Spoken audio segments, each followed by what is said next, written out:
예수님은 기도의 사람이었습니다.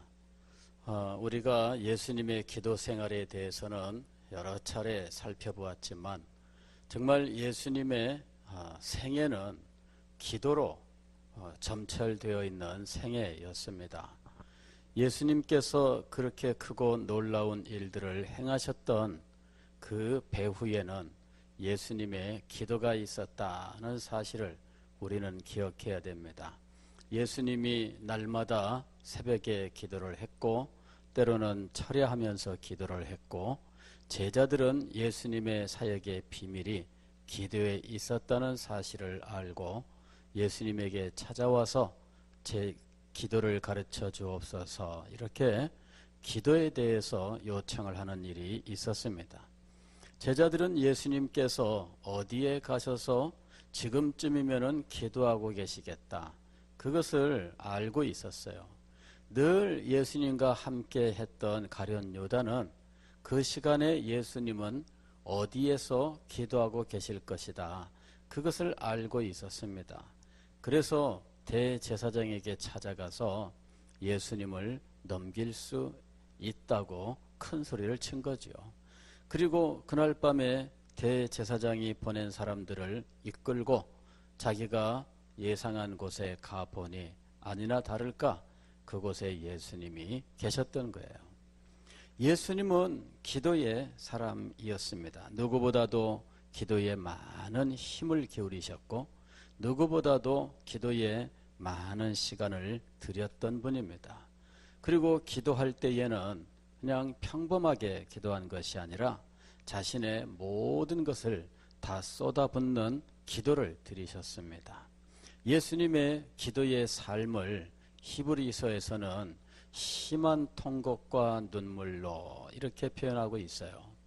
예수님의 기도의 생활은 심한 통곡과 눈물로 누구보다도 많이, 누구보다도 자주 기도를 드리셨다 하는 거죠. 자, 예수님께서 그렇게 기도하신 이유가 무엇일까? 하나님의 아들이신데 히브리서에서는 아들이시라도 이렇게 이야기를 해요. 아들이시라도 심한 통곡과 눈물로 간구와 소원을 아버지께 올렸다라고 하는 것이죠.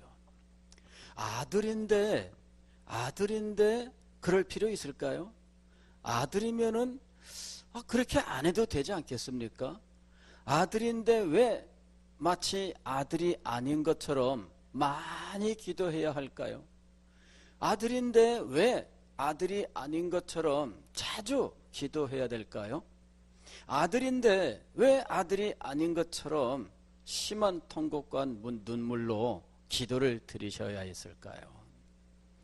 참 그것은 수수께끼입니다. 그렇지 않습니까?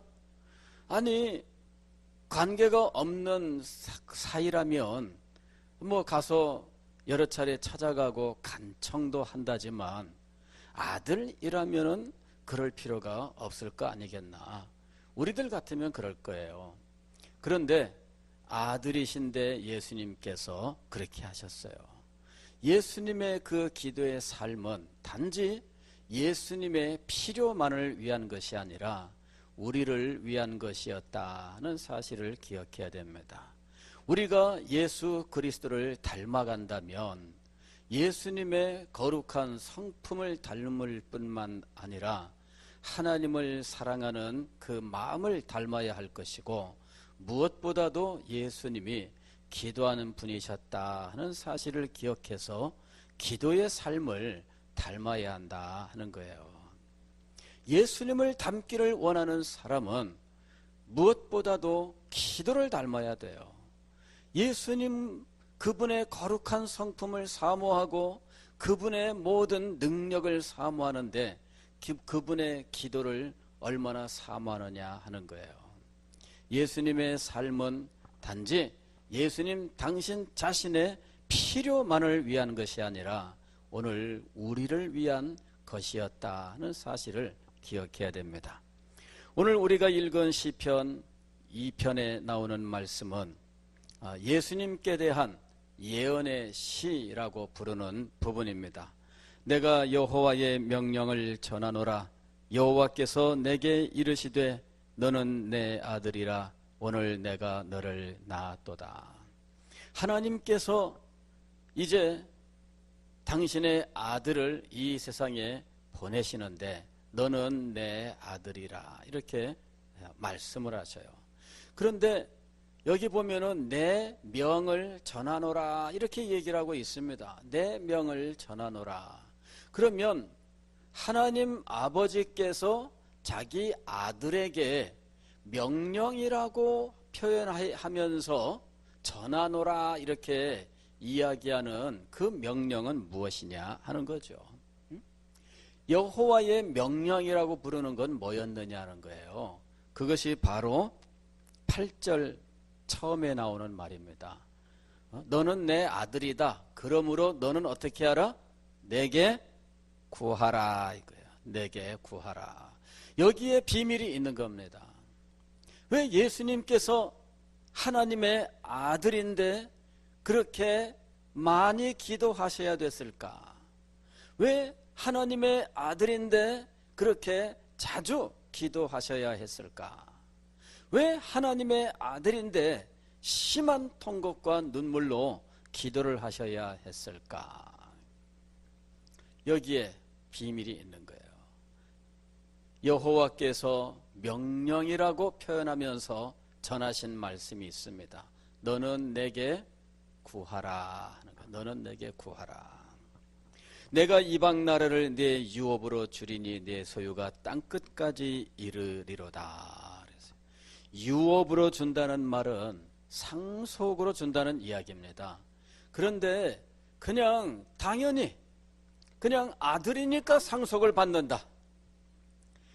그것이 아니에요. 아들이니까 상속을 받는다. 오늘 우리나라는 그런 법이 있어요. 우리나라는 그냥 불효 곱하기 불효를 해도 무조건 상속을 인정해 주는 게 법입니다. 그렇죠? 예. 저게 그냥 아들은 아들인데 원수보다 더한 아들이야. 그래도 상속의 권한이 있을까요? 없을까요? 있습니다. 아버지가 원수 곱하기 원수가 되는 이 아들에 대해서 나는 쟤한테 한 푼도 안 주겠다. 그렇게 할 때 그 아버지의 그 뜻이 이게 불법일까요? 합법일까요?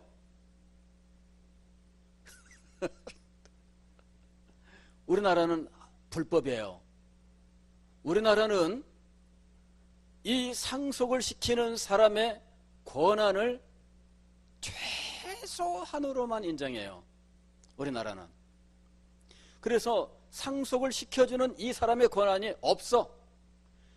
그래 자녀들이 하여튼 별의별 악한 일을 하고 다녔어도 나중에 상속자요 하고 하면은 당연히 자기가 받아야 될 분량이 법적으로 보장이 돼 있어요.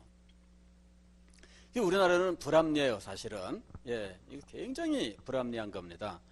물론 누군가에게 일방적으로 다 주는 것도 어찌 보면은 참 너무하다 싶은 이제 그런 생각이 들기도 하죠.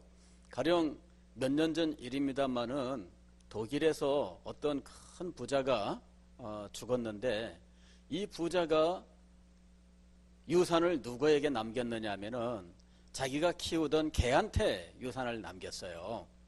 이래가지고 그 엄청난 재산이 개한테 상속되는 이런 상황인데 근데 개가 이것을 상속할 수 있을까요? 없을까요? 근데 법은 그것을 인정을 했어요. 독일에서. 독일에서 그것을 인정을 하고 그리고 개는 인격이 없으니까 이 재산을 자기가 직접 관리하고 쓸 수 없잖아요. 그러니까 이 개를 잘 돌봐줄 수 있도록 이 개 관리하는 재단을 만들어 가지고 그 재단에다가 이 재산을 모두 투척을 한 거죠. 그리고 이 재단이 하는 일은 뭐냐? 이 개를 돌봐주는 일이야. 그 엄청난 재산을 가지고 참 상속자 마음대로 하는 것도 참 문제잖아요. 그죠? 상속자 마음대로 해가지고 뭐 걔한테 뭐 전재산 상속 뭐 이런 상황까지 뭐 일어나니까. 그런데 원수 같은 정말 원수보다 더한 그런 자식한테도 무조건 법적으로 보장해 줘야 되는 우리나라의 상속제도도 그것도 좀 문제가 있기는 해요. 그렇죠? 예. 오늘 우리 시편 말씀을 보세요. 하나님께서 아들에게 말씀하시는 거예요. 아들에게 뭐라고 말씀하셔요? 너는 내게 구하라. 너는 내게 구하라. 이것이 상속자가 가져야 되는, 행해야 되는 자세. 상속을 시키는 분이 그에게 이것을 조건으로 낸 거예요. 너는 아들이야. 그런데 아들이기 때문에 당연히 상속받는 것이 아니라 아들인데 무엇을 해야 된다고요? 기도를 해야 된다는 거예요. 예수님께서 왜 이렇게 기도를 하셨을까? 물론 뭐 여러 가지 학자들이 대답을 했어요.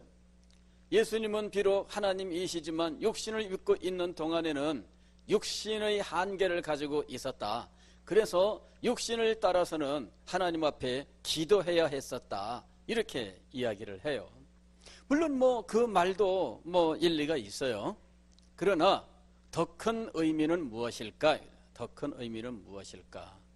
아들이시라도 하나님이 명령을 하셨어요. 네가 아들이지만 상속받는 것은 무엇을 통해서 받는다?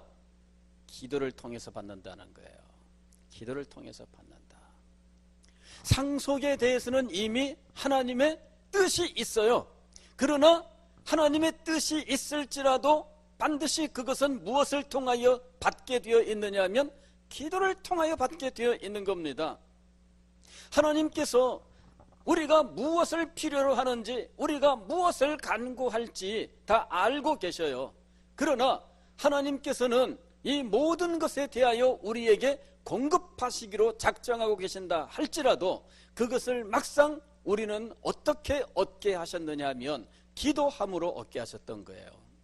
하나님께서 우리를 사랑하시고 하나님께서 우리에게 필요한 모든 것을 공급해 주십니다. 하나님께서 우리의 삶을 위하여 모든 필요한 것들을 예비하시고 선한 길로 우리를 인도하십니다. 하나님께서 우리에게 베푸시는 것들은 너무나 놀라운 것들이죠. 우리의 삶을 위하여 하나님께서는 크고 놀라운 계획을 가지고 계십니다. 그러나 그 모든 것들을 우리가 어떻게 얻게 하셨느냐 하는 거예요. 하나님은 그것을 기도함으로 얻게 하셨다는 겁니다. 기도함으로 얻게 하셨어요. 그래야 이것이 하나님께서 내게 주셨다는 것을 내가 알 거 아닙니까? 기도도 하지 않았는데 덜커덕 주어지면 그는 세상 참 편하다. 그냥 이렇게 나는 아무런 의식도 없이 살아가는데 뭐 척척척척 알아서 다 주시는구나. 그리고 자기가 잘나서 하나님은 그냥 어쩔 수 없이 무조건 줘야 되는 줄로 그렇게 생각할 거 아니에요. 내 삶에 기도도 하지 않았는데 하나님께 간절한 소원으로 구하지도 않았는데 하나님께서 덜퍼덕 주십니다. 그러면 하나님을 자기의 종으로 여길 거 아니에요? 실제로 그런 사람들이 참 많아요. 우리가 예수 그리스도를 구주로 영접하고 하나님의 자녀가 되었습니다. 그리고 우리는 예수 그리스도와 함께 그 나라를 상속할 상속자가 되었습니다. 그러나 상속자로서 하나님의 축복을 받고 상속자로서 하나님이 우리에게 주시기로 작정하고 계시는 유업을 받는 길은 하나님 앞에 기도하는 것이라는 거예요. 이 비밀을 우리가 알아야 됩니다. 어떤 사람들은 기도할 필요 뭐 있나? 심지어 이렇게까지 말했던 사람들이 있습니다. 물론 뭐 우리 주변에 있는 사람은 아니에요. 역사 속에 기도할 필요 없다. 하나님은 우리의 삶에 간섭하지 않으시고 그냥 자연법칙에 따라서 이 세상의 삶이 진행될 뿐이기 때문에 그 법칙에 따르는 삶이지 하나님의 특별한 역사, 어떤 간섭에 의해 따르는 삶이 아니다. 그냥 하나님이 다 우리에게 주신 거야. 이렇게 주장한 사람들이 있었어요.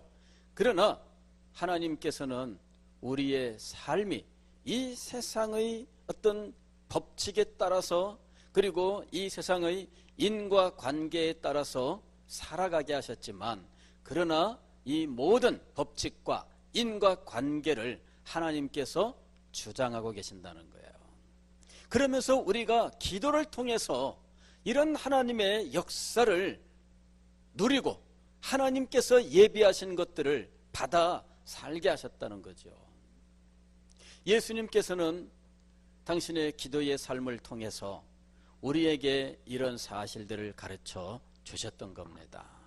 아들이시라도 심한 통곡과 눈물로 누구보다 많이 누구보다 자주 기도를 드리셨습니다. 이것이 하나님의 방법이었어요. 그리고 이 하나님의 방법을 우리들이 배우고 하나님의 이 방법을 따라서 이 세상에서 살게 하시기를 원하셨던 거죠. 우리는 하나님의 은혜를 입은 사람들입니다. 우리는 하나님의 자녀, 양자가 되었습니다. 그러나 누구보다도 하나님 아버지 앞에 기도하는 사람들이 되어야 하는 거예요. 하나님의 자녀니까 이제부터는 놀고 먹어도 되겠지? 그런 거 없습니다. 하나님은 그렇게 하지 않으신 거예요. 친아들이시라도 기도하게 하셨는데 양자들은 놀고 먹게 하셨을까 하는 거죠. 그렇지 않습니다. 누구보다도 더 많이 기도하고 누구보다도 더 자주 기도하고 누구보다 더 힘써 기도해야 되는 것이 자녀의 자세라고 하는 거예요. 자녀가 아니면은 기도할 필요가 없어요. 그러나 하나님의 자녀라면 당연히 기도해야 된다 하는 거예요. 여호와께서 내게 이르시되 너는 내 아들이라 오늘 내가 너를 낳았도다. 내게 구하라. 내가 이방 나라를 내 유업으로 주리니 네 소유가 땅끝까지 이르리로다. 내가 철장으로 그들을 깨뜨리며 질그릇같이 부수리라 하시도다. 아멘. 교회 역사를 보면은 예수님께서 이렇게 힘써 그리고 많은 시간 동안을 또 자주 기도하셨던 것을 본받아서 기도에 힘썼던 분들을 볼 수가 있습니다. 그 분들은 기도하는데 자기의 마음을 쏟고 시간을 들이고 정성을 기울였던 거예요. 그리고 그런 사람들이 하나님께서 주시는 크고 놀라운 것들을 받아 하나님의 큰 일들을 감당할 수 있었던 겁니다. 이것은 오늘날도 여전한 겁니다. 오늘날도 여전한 겁니다. 많은 시간 동안을 기도에 드리는 사람, 기도에 많은 시간을 드리는 사람, 그리고 자주 기도하는 사람, 자주 기도하는 사람, 그 사람이 하나님의 도우심을 입는 거예요. 그 사람이 하나님의 역사를 체험하는 겁니다. 우리는 사실 그렇게까지 기도해야 되나 뭐 이런 마음을 갖기가 쉬워요. 혹은 뭐 그런 정도의 이런저런 기도에 대한 생각이 없기도 해요. 그러나 하나님께서는 많이 기도하고 자주 기도하는 것을 기뻐하신다는 겁니다. 왜냐하면은 많이 기도한다는 것은 그 마음속에 소원이 크고 간절하다는 것을 보여주는 거예요. 마음속에 아무런 소원이 없는데 누가 많은 시간을 투자를 하겠어요? 그러니까 기도에 많은 시간을 쏟는다는 것은 그 마음속에 소원이 크다는 걸 말하는 겁니다. 자주 기도한다는 것은 그의 마음이 그것을 견딜 수 없어 한다는 것을 의미하는 거예요. 그냥 단지 횟수나 시간의 이야기가 아니라 그렇게 기도할 수밖에 없는 그 사람의 마음을 이야기하는 거예요. 우리가 기도할 때에는 하나님 앞에 우리의 마음을 드려야 되는데 여러분 그 마음 속에 하나님께 대하여 소원이 넘쳐나는데 기도 대충 하고 넘어가는 사람이 있을까요? 그런 사람 없습니다, 여러분. 세상 일에도 여러분이 간절히 소망하면 자꾸 생각하잖아요. 그렇죠? 여러분, 어떤 거를 간절히 원하면은 날마다 생각하잖아요. 세상 일도 그런 겁니다. 하나님 앞에 우리가 기도할 때 그냥 단순히 많이 기도하는 게 아니에요. 여러분이 어떤 사람이 되어야 되느냐 하면은 여러분의 마음속에서 소원이 크고 여러분의 마음속에서 그 소원에 대한 간절함이 강렬할 때 그때 여러분들은 그렇게 기도하게 되는 거예요. 그래서 이것은 항상 두 가지가 같이 있는 거예요. 많은 시간을 들여서 기도하는 것과 그 마음속에 큰 소원을 갖는 것, 그리고 자주 하나님 앞에 나아가 기도하는 것과 그의 마음이 불타오르는 것, 이런 것들이 사실은 함께 있는 거예요. 함께 있는 것. 그냥 많은 시간만이 아니라 그냥 자주 드리는 것이 아니라 그 속에 마음이 함께 가야 돼요. 그래서 우리가 하나님 앞에 기도할 때 우리의 마음을 준비해야 됩니다. 내 마음속에서 무엇이 간절할까? 우리의 삶에 어떤 그 다급한 순간들이 오게 되면 간절하게 돼요. 그죠? 어떤 일이 우리한테 정말 중요한 일이면 우리의 소원이 커지죠. 그럴 때 여러분 그 기회를 그냥 낭비하지 마세요. 그 기회를 낭비하지 마세요. 여러분의 삶에 위기가 찾아왔습니까? 그 기회를 낭비하지 마세요. 여러분의 삶에 정말 이루고 싶은 소원이 생겼습니까? 그렇다면 그 기회를 낭비하지 마세요. 여러분이 하나님 앞에 많은 시간 동안을 기도할 수 있는 기회입니다. 여러분이 하나님 앞에 자주 나아가서 간절하게 기도할 수 있는 기회입니다. 그 기회를 타서 하나님 앞에 기도할 수 있는 사람이 되어야 하는 거예요. 여러분에게 다가오는 일들을 여러분 낭비하지 마세요. 여러분의 마음속에 어떤 일에 대하여 굉장히 후회하고 그 일이 자기 자신을 자책할 만한 그런 일입니까? 그렇다면 그것을 기회로 삼으시라 이 얘기입니다. 낭비하지 마세요.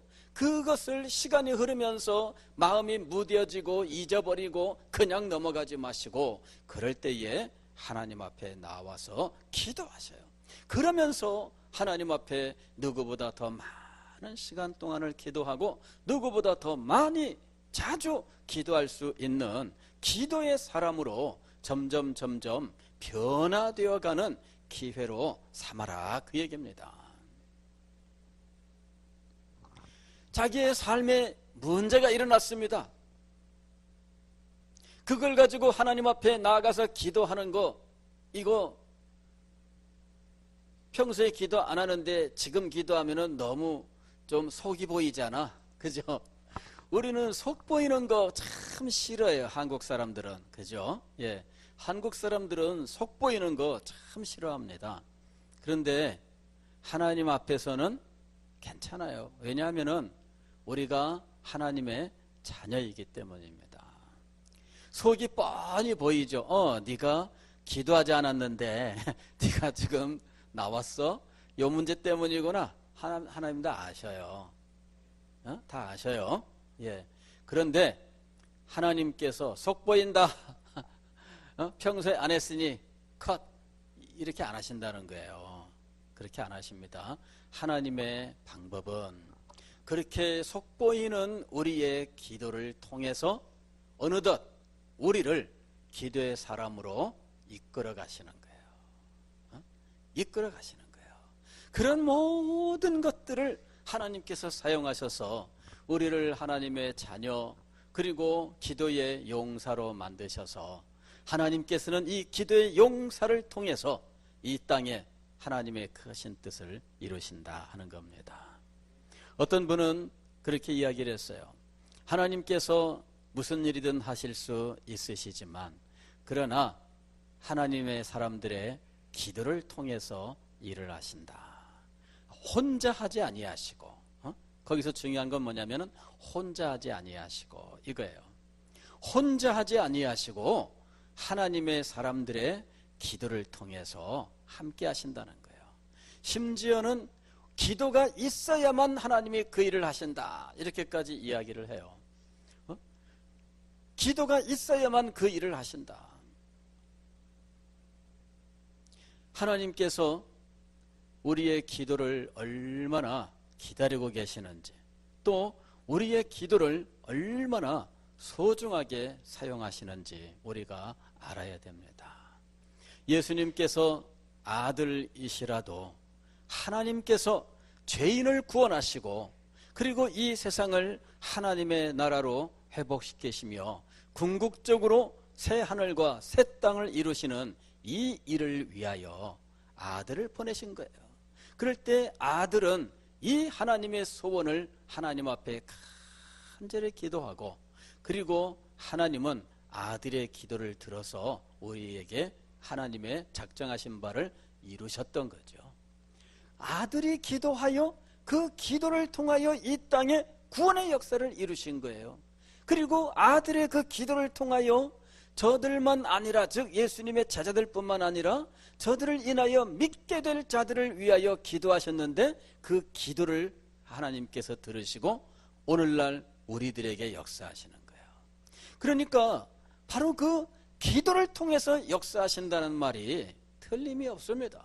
하나님께서는 아들의 기도를 들어서 죄인을 구원하시고 우리들을 사랑하시고 우리를 인도하셨는데, 우리가 하나님 앞에 기도할 때 우리 기도를 통하여 우리의 삶 속에, 그리고 이 우리 교회에, 그리고 이 땅에 하나님이 정하신 놀라운 일들을 이루신다는 겁니다. 할렐루야.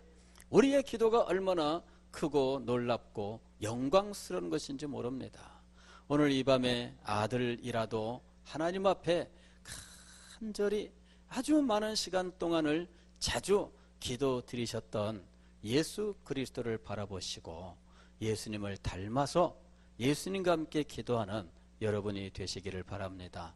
그리고 하나님의 큰 뜻을 이루는 기도의 사람이 되어서 영광스러운 그 나라의 상속자가 되시기를 주의 이름으로 축원합니다.